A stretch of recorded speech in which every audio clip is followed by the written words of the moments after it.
This is the Creative Funding Show, a podcast for authors, YouTubers, and podcasters who want to fund the work they love. Welcome back to the Creative Funding Show. I'm your host, Thomas Umstattd Jr., and today we're going to talk about how to get advanced Patreon analytics with Graphtreon. And joining us today is Tom Baruta, who's a software engineer who created a service called Graphtreon because he wanted to follow the progress of Patreon creators. Tom, welcome to the Creative Funding Show. Thanks for having me back. So this is not your first time on our show. You're a part of a very elite group of returning guests, but it has been a long time. You came on back at episode 4. And for people who haven't heard that episode, what is Graphtreon? Graphtreon analyzes and graphs the progress of all the Patreon campaigns there are.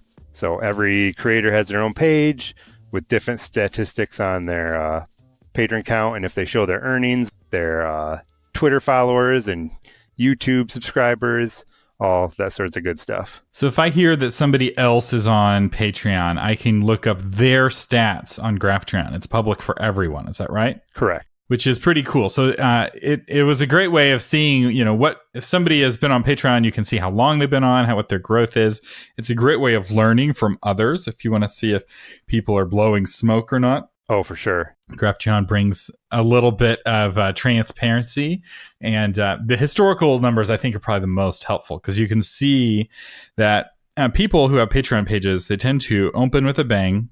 And then there's a plateau, and then if it's a good, healthy page, there are a series of bangs after that, where they'll have a huge growth. And you're like, okay, what did you do in May of 2018 to get such great growth? And you can kind of learn from people that way of like what promotion strategies are working. Sometimes I feel like you created this tool just for me doing research for this show.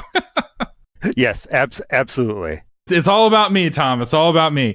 But I found it very useful, and I encourage you, if you're listening, you should go on and use it because everything there is free, or at least almost everything. You can you pay to you sell advertisements, but you don't charge for the service. No.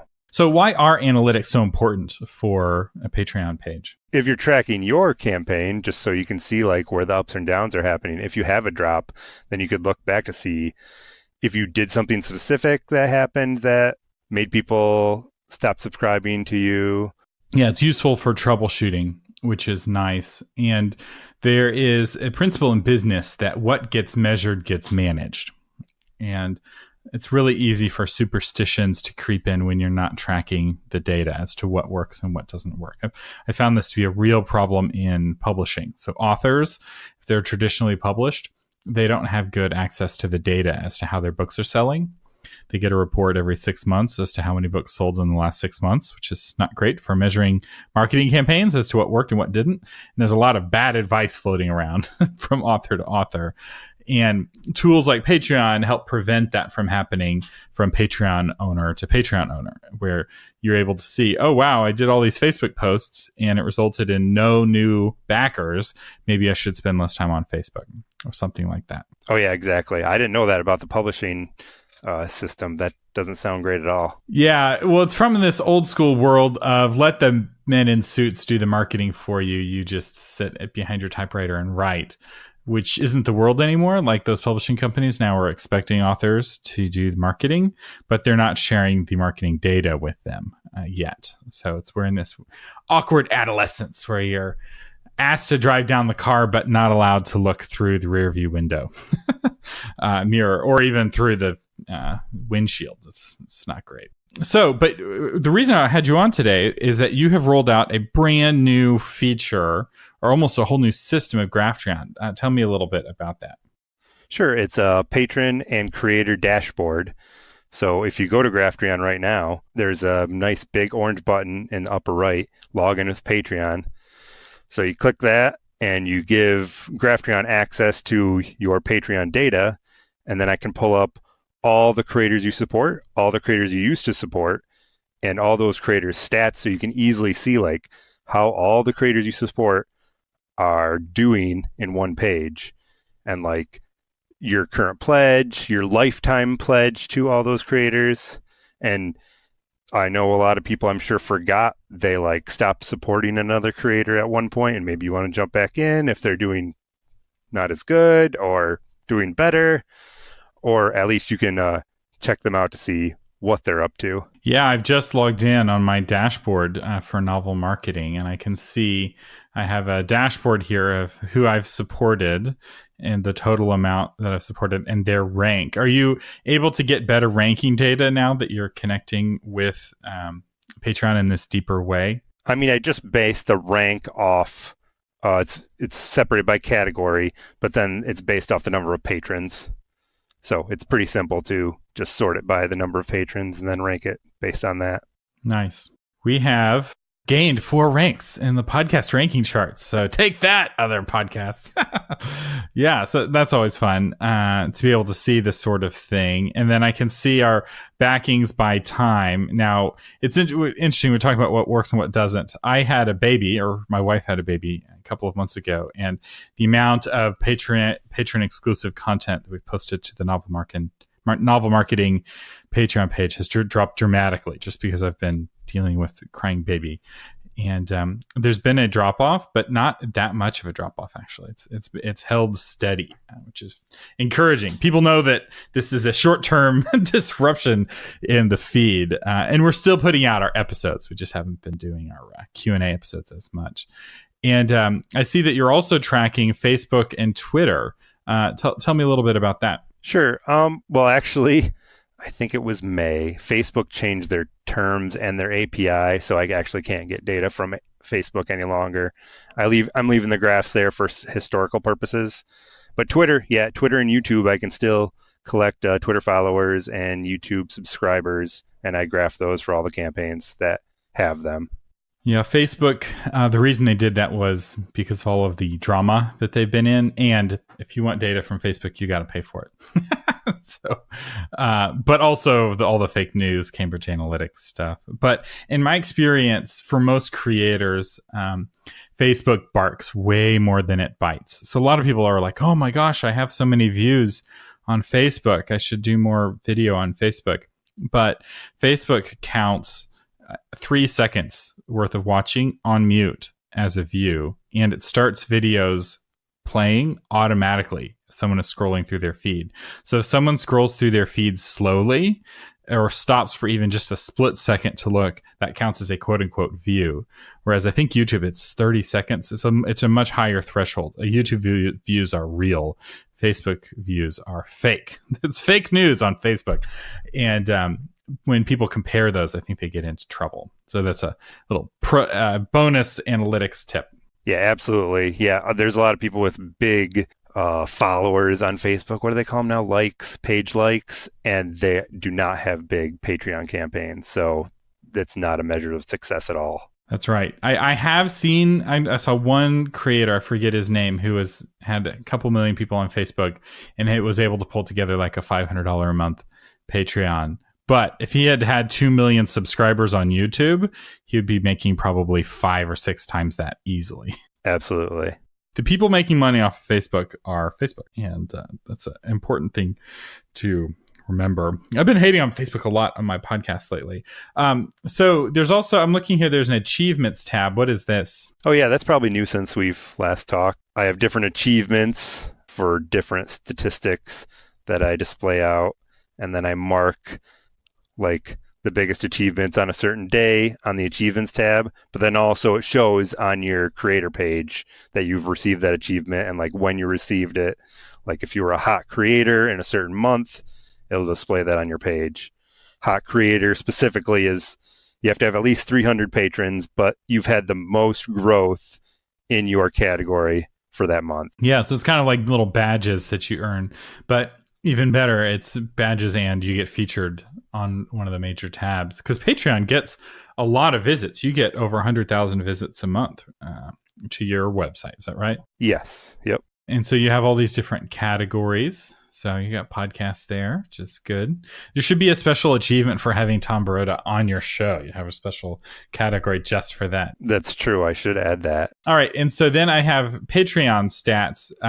These are stats for Patreon corporate. This is Patreon overall. Is that right? Correct. And the earnings are getting way less and less relevant because about 3/4 of creators hide their earnings. And I feel like the creators who are more successful are more likely to hide their earnings. Yes. Because jealousy is a real problem. And when people see that you're prospering, they're less likely to donate to you.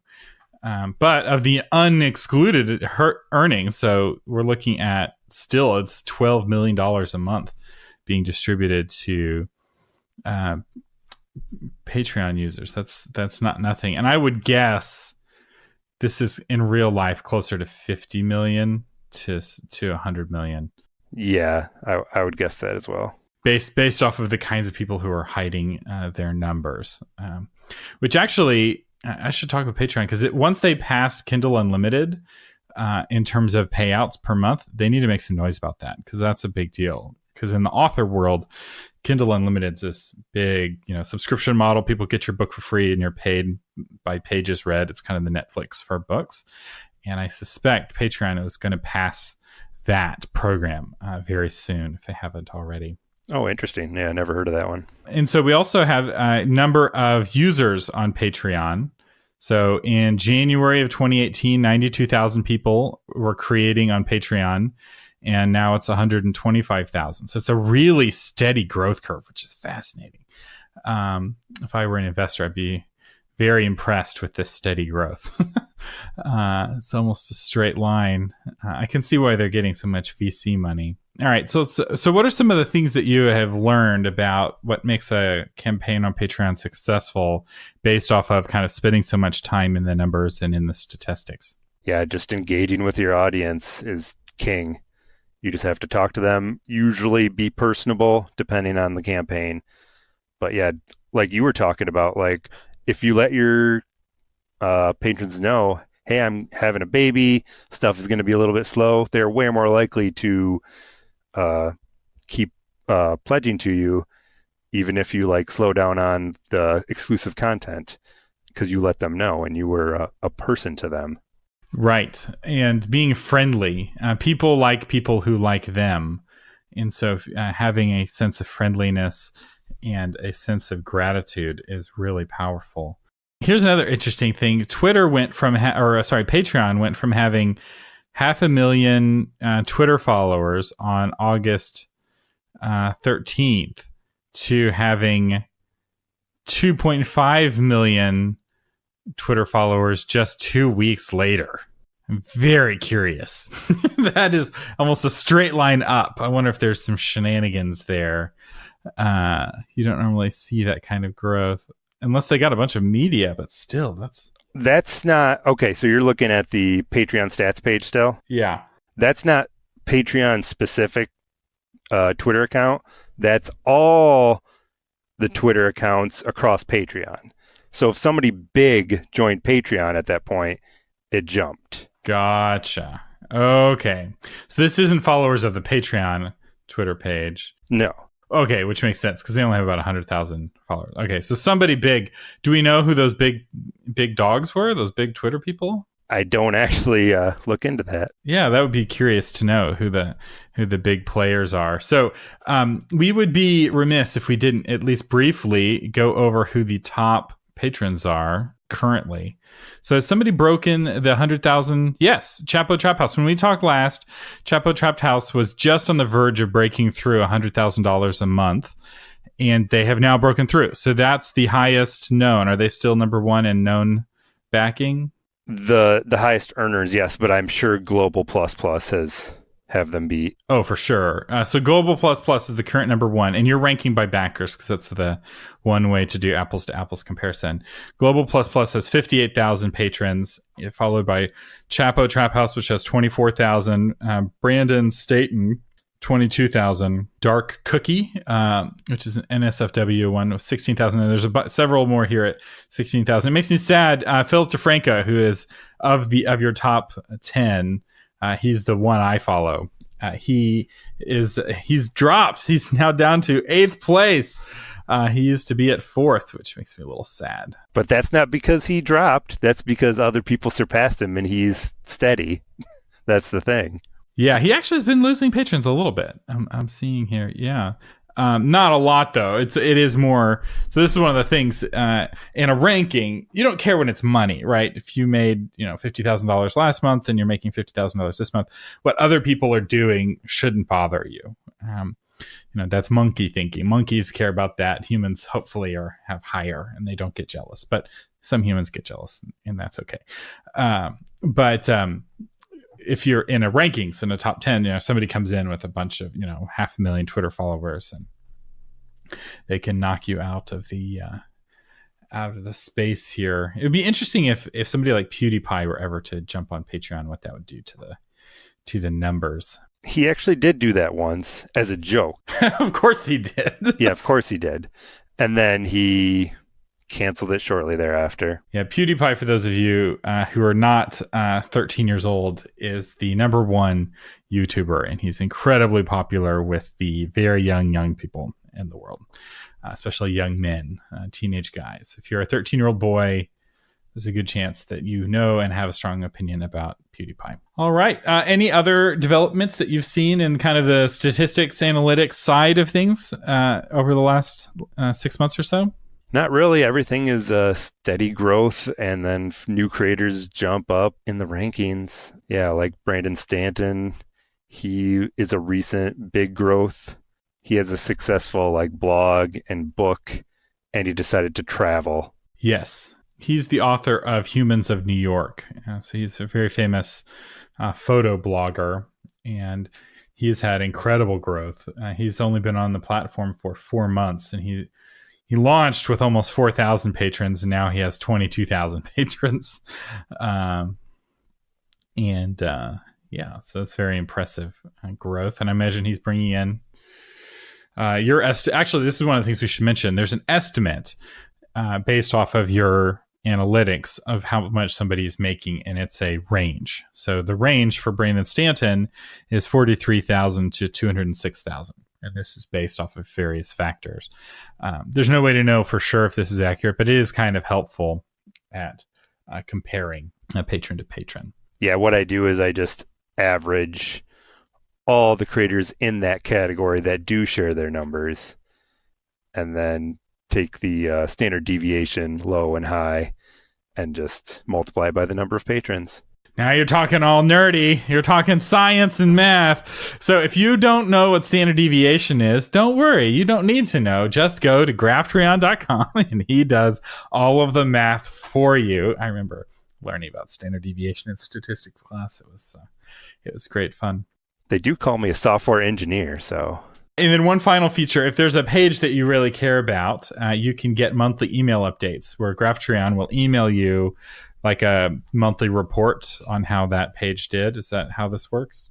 Yep. And you can sign up for as many campaigns as you want, and it's still just one email. It just combines them all into one for you. Very nice. I had not yet done that. I need to do this for my own Patreon page. Just get that monthly report. Well, anyway, Tom, tell us where people can find out more about you.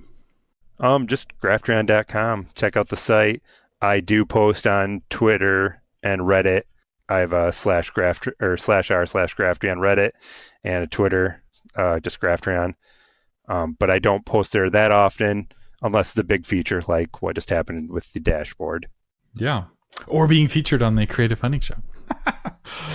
All right. Well, thank you so much for coming on the Creative Funding Show. If you don't know how to spell Graphtreon, don't worry. We'll have a link to it in the show notes. Just scroll down in your podcast app, or if you're listening on our website, scroll down there and we will have the link. Tom Barota, thank you so much for joining us today on the Creative Funding Show. Thank you for having me.